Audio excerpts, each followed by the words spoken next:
నమస్తే. రెండు రాష్ట్రాల్లో అధికారంలో ఉన్నటువంటి బీజేపీ పార్టీకి ఒక రాష్ట్రంలో అధికారాన్ని కోల్పోయాల్సినటువంటి పరిస్థితి ఏర్పడ్డది. ముఖ్యంగా ఈరోజు వెలువడుతూ ఉన్నటువంటి ఫలితాలను చూసినట్టయితే ఎగ్జిట్ పోల్స్ వాటన్నిటి కూడా తారుమారు చేస్తూ చాలా సందర్భాల్లో ఎగ్జిట్ పోల్స్ని నమ్ముకొని చాలామంది కూడా సెలబ్రేషన్స్కి సిద్ధమైపోతూ ఉంటారు. ఇదే సందర్భంలో మొన్న ఏవైతే ఎగ్జిట్ పోల్స్ విడుదలైన తర్వాత కాంగ్రెస్ పార్టీ సంబరాల్లో మునిగిపోయింది. ముఖ్యంగా చెప్పుకోవాలంటే హర్యానాలో కాంగ్రెస్ పార్టీ అధికారంలోకి రావడం ఖాయమని చెప్పడం జరిగింది. మరో పక్కన ఏ పార్టీతోటైనా కానీ పొత్తులో భాగంగా మాత్రమే ప్రభుత్వాన్ని ఏర్పాటు చేస్తుంది జమ్మూ కాశ్మీర్లో అని ఎగ్జిట్ పోల్స్ కొంత చెప్పడం జరిగింది. ఇక్కడ కూడా మ్యాజిక్ ఫిగరు ఏ పార్టీ కూడా దాటదని ఎగ్జిట్ పోల్స్ దరిదాపుగా అన్ని చెప్పడం జరిగింది. అయితే ఏదేమైనప్పటికీ హర్యానాలో ఖచ్చితంగా కాంగ్రెస్ పార్టీ విజయం సాధిస్తుంది అని అన్ని సర్వేలు చెప్పడం జరిగింది. దాంతో 2 సార్లు అధికారంలో ఉన్నటువంటి బీజేపీ పార్టీకి ఈసారి ఖచ్చితంగా కాంగ్రెస్ పార్టీ అధికారంలోకి వచ్చి బీజేపీ పార్టీ యొక్క విజయయాత్రకి బ్రేకులు వేస్తుందని కాంగ్రెస్ పార్టీ పెద్ద ఎత్తున సంబరాలకి సిద్ధమైనటువంటి సందర్భం. అయితే ఈరోజు అఫీషియల్గా విడుదలవుతున్నటువంటి ఫలితాలను చూసిన తర్వాత ఎగ్జిట్ పోల్స్ అన్నీ కూడా తారుమారైపోయినాయి. ఎగ్జిట్ పోల్స్ ఎక్కడ కూడా స్పష్టమైనటువంటి ఏ సర్వే సంస్థ సైతం ఆ యొక్క ఫిగర్ని ఏవి కూడా పసిగట్టలేకపోయినాయి.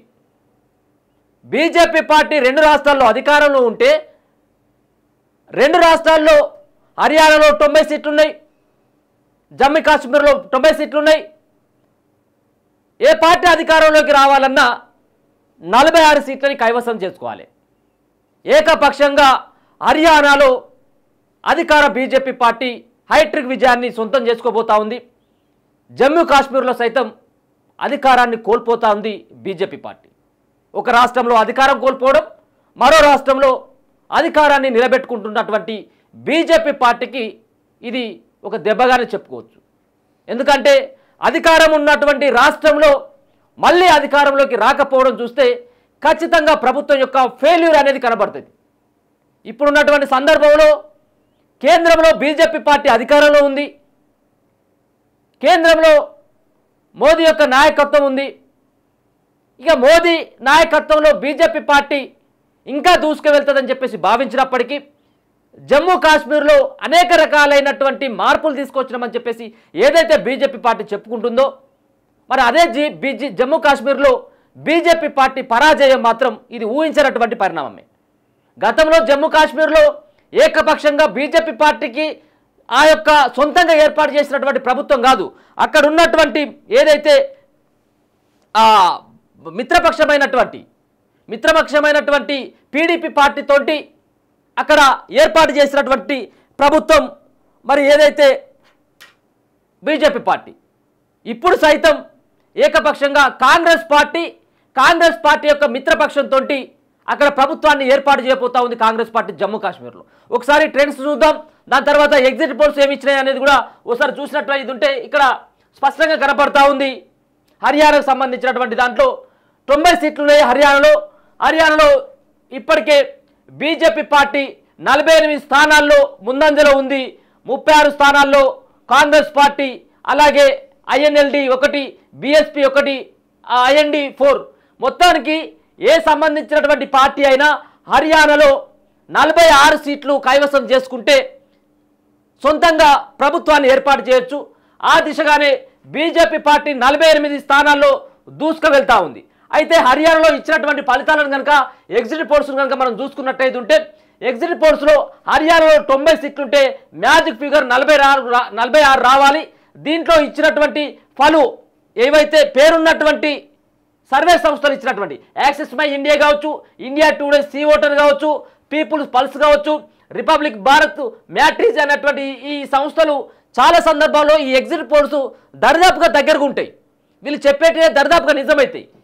కాబట్టి ఇప్పుడు ఉన్నటువంటి దాంట్లో హర్యానాలో కాంగ్రెస్ పార్టీకి ఇచ్చినటువంటి కనుక చూసుకున్నట్టయితే ఎన్ని రావాలి మ్యాజిక్ ఫిగరు హర్యానాలో 46 సీట్లు వచ్చినట్టయితే అది సొంతం చేసుకుంటుంది. అయితే ఇక్కడ ఏమని చెప్పిండు కాంగ్రెస్ పార్టీకి యాక్సెస్ మై ఇండియా ఏమని చెప్పిందంటే 53 నుంచి 65 సీట్లు, 46 వస్తేనే ప్రభుత్వాన్ని ఏర్పాటు చేయొచ్చు. కానీ 53 నుంచి 65 వస్తాయి. ఇండియా టుడే సి ఓటర్ 50 నుంచి 58, పీపుల్ పల్స్ 49 నుంచి 61, రిపబ్లిక్ భారత్ మ్యాట్రిక్ 55 నుంచి 62. ఇక్కడ ఎక్కడైనప్పటికీ కూడా దరిదాపుగా 50 నుంచి 60-65 దానికి వస్తాయని చెప్పేసి చెప్పడం జరిగింది. కానీ తీరా చూస్తే వచ్చినటువంటిది ఇక్కడ ఏదైతే కాంగ్రెస్ పార్టీకి కేవలం 35 నుంచి 36 స్థానాలే. అంటే దీన్ని చూసినట్టయితే ఏ ఒక్క సర్వే సంస్థ సహితం మరి సరైనటువంటి ఓటర్ నాడిని పసిగట్టలేదనేది మనకు స్పష్టంగా అర్థమవుతా ఉంది. చూస్తూ ఉన్నాం కదా, కాంగ్రెస్ పార్టీకి 53 నుంచి 65 అని యాక్సెస్ మై ఇండియా, బీజేపీకి 18 నుంచి 28, ఎక్కడ సైతం కూడా 30 సీట్లకు పైన ఎక్కడ కూడా రావని చెప్పేసి ఎగ్జిట్ పోల్స్లో చెప్పినటువంటి అంశం హర్యానాలో.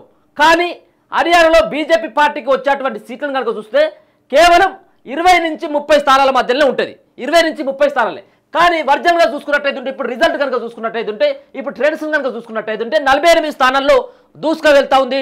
మరోసారి కమలం పార్టీ అనేది స్పష్టంగా అర్థమవుతా ఉంది. అయితే ఇదే ఎగ్జిట్ పోల్స్కి ఈ ఎగ్జిట్ పోల్స్ ఏవైతే వచ్చినాయో వీటికి అనుగుణంగానే ముందుగా ఏదైతే ఓట్ల లెక్కింపు కార్యక్రమాన్ని తెరిచిన తర్వాత 1-2 రౌండ్స్లో ఇదే ఊపు కనబడ్డది. కాంగ్రెస్ పార్టీ హర్యానాలో దూసుకుపోతా ఉంది. కానీ అనూహ్యంగా ఒకటేసారి ఫలితాలు మారిపోయినాయి. అర్బన్కి వచ్చిన తర్వాత హర్యానాలో ఉన్నటువంటి హర్యానా రాష్ట్రంలో అర్బన్ ఓటర్లందరూ కూడా బీజేపీ పార్టీ వైపు వెళ్ళినట్టుగా స్పష్టంగా అర్థమవుతా ఉంది. కాబట్టి హర్యానాలో మరోసారి బీజేపీ పార్టీ సొంతం చేసుకోపోతా ఉంది అధికార పీఠాన్ని. రెండో అంశం, హర్యానాలో ఇచ్చినటువంటి సర్వే రిపోర్ట్లు కానీ ఎగ్జిట్ పోల్స్ కానీ మొత్తం అన్ని కూడా తలకిందులు అయిపోయినాయి, తారుమారు అయిపోయినాయి. ఓటర్ల నాడిని పసిగట్టలేకపోయినారు. ఓటర్లు ఏ పార్టీకి ఓటేసిన అనేటువంటిది ఈ సర్వే సంస్థలు కనిపెట్టలేకపోయినాయి అనేది స్పష్టంగా అర్థమవుతా ఉంది. దీంట్లో చూసుకున్నట్టయితే 1-2 సీట్లు కాదు, 4-5 సీట్లు కాదు, వచ్చేటువంటి కేవలం 30 సీట్ల మధ్యలో ఉంటుంది అని చెప్పేసి బీజేపీ పార్టీని అంటే 45 నుంచి 50 స్థానాల్లో బీజేపీ పార్టీ పోతా ఉంది. అంటే దాదాపుగా 15 నుంచి 20. అంటే ఎగ్జిట్ పోల్స్ అంటే కేవలం 1-2 సీట్లు అటు ఇటు అవుతాయి. కానీ అనూహ్యంగా 15 నుంచి 20 సీట్లు అటు ఇటు అయినాయి అంటే మనం అర్థం చేసుకోవచ్చు. ఇక్కడ ఏం జరిగింది ఏందనేది మనకు తెలియదు. కానీ మొత్తానికైతే మాత్రం హర్యానాలో మాత్రం అక్కడ బీజేపీ పార్టీ మరోసారి విజయ డంకా మోగించబోతా ఉంది. అయితే హర్యానాలో పోటీ చేసినటువంటి వినేష్ పోగట్ ఎవరైతే ఉన్నారో మొన్న రెజ్లర్లో కాస్త త్రుటిలో తప్పినటువంటి ఏదైతే పథకం ఉందో ఆమె వినేష్ పోగట్కి కాంగ్రెస్ పార్టీ టికెట్ ఇవ్వడం జరిగింది. దాంట్లో బీజేపీ పార్టీ అభ్యర్థి పైన ఆమె వెనకంజలో ఉంది. వినేష్ పోగట్ ముందుగా కొంత దూసుకుపోయినప్పుడు ఇప్పుడు వెనకంజలో ఉంది. ఆమె ఓటమి దిశగా ఆమె పయనించబోతా ఉందనేది స్పష్టంగా అర్థమవుతుంది. ఇక జమ్మూ కాశ్మీర్కి వచ్చిన తర్వాత ఇక్కడ కాంగ్రెస్ పార్టీకి 35 నుంచి 45, పీపుల్ పల్స్కి 46 నుంచి పీపుల్ పల్స్ అనేటువంటి సంస్థ 46 నుంచి 50 వస్తాయి అని చెప్పేసి అంటా ఉంది. ఇండియా టుడే సి ఓటర్ 40 నుంచి 48, రిపబ్లిక్ గలిస్తాన్ న్యూస్ 31 నుంచి 36 అని చెప్పేసి చెప్తా ఉంది. అంతేకాకుండా దీంట్లో ఏదైతే జమ్మూ కాశ్మీర్లో పీడీపీ పార్టీ అనేది గతంలో బీజేపీ పార్టీకి మద్దతు ఇచ్చి ఉమ్మడిగా వాళ్ళు ప్రభుత్వాన్ని ఏర్పాటు చేయడం జరిగింది. దాని తర్వాత విడిపోయినటువంటి సందర్భాన్ని కూడా మనం చూసుకోవచ్చు. దీంట్లో చూసుకున్నట్టయితే ఏ సంబంధించినటువంటి జమ్మూ కాశ్మీర్లో కానీ హర్యానా రాష్ట్రంలో కానీ 46 సీట్లు కావాలి. ఇక్కడ ఎక్కడ కూడా కాంగ్రెస్ పార్టీ వన్ సైడ్గా కాంగ్రెస్ పార్టీ ఉమ్మడిగా చేసినటువంటి ఏదైతే పోటీలో ఖచ్చితంగా విజయం సాధిస్తుందని చెప్పేసి జమ్మూ కాశ్మీర్లో సైతం కాంగ్రెస్ పార్టీ గెలుస్తుందని చెప్పేసి చెప్పడం జరుగుతూ ఉంది. 46 నుంచి 50, 48 నుంచి 48, 31 నుంచి 36 వస్తాయని చెప్పేసి అనేక రకాలైనటువంటి సర్వే సంస్థలు చెప్పడం జరిగింది. అదే నిజాన్ని చేస్తూ ఇక్కడ మనం చూసుకున్నట్టయితే ఇక్కడ జమ్మూ కాశ్మీర్లో జేకేఎన్ 40, బీజేపీ 45, ఐఎన్సీ అంటే ఇక్కడ ఇండియన్ నేషనల్ కాంగ్రెస్ పార్టీతో జేకేఎన్ అంటే ఉమ్మడిగా వీళ్ళు ప్రభుత్వాన్ని ఏర్పాటు చేయబోతున్నారు తెలుస్తుంది. కాబట్టి 50 సీట్లు దాదాపుగా 50 సీట్లతోటి జమ్మూ కాశ్మీర్లో కాంగ్రెస్ పార్టీ విజయ డంక మోగించబోతా ఉంది. మళ్ళీ ఒకసారి కనుక పీడీపీ పార్టీ బీజేపీ పార్టీకి సపోర్ట్ ఇచ్చినప్పటికీ మొత్తం అక్కడ అయ్యేటువంటి కేవలం 30 మాత్రమే ఉంటాయి. ఒకవేళ కనుక ఇండిపెండెంట్లు 7, జేపీసీ 2 వీళ్ళందరూ కూడా మద్దతు పలికినప్పటికీ కేవలం వాళ్ళకి వచ్చేటువంటి దాదాపుగా 40 సీట్లు కూడా దాటాయి. కాబట్టి ఇక్కడ 40 + 10 50 సీట్లతోటి జమ్మూ కాశ్మీర్లో ఖచ్చితంగా అంటే 46 రావాలి.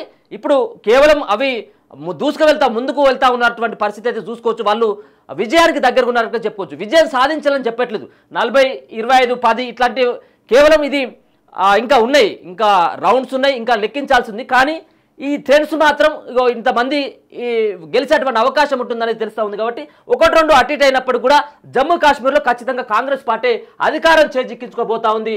అంతేకాకుండా హర్యానాలో మరోసారి అధికార పీఠాన్ని కైవసం చేసుకోబోతా ఉంది బీజేపీ పార్టీ అనేది అయితే స్పష్టంగా తెలుస్తూ ఉంది. ఈ ఇచ్చినటువంటి ఎగ్జిట్ పోల్స్కి అలాగే వచ్చినటువంటి ఫలితాలకు కనుక చూసినట్టయితే చాలా డిఫరెంట్ ఉంది.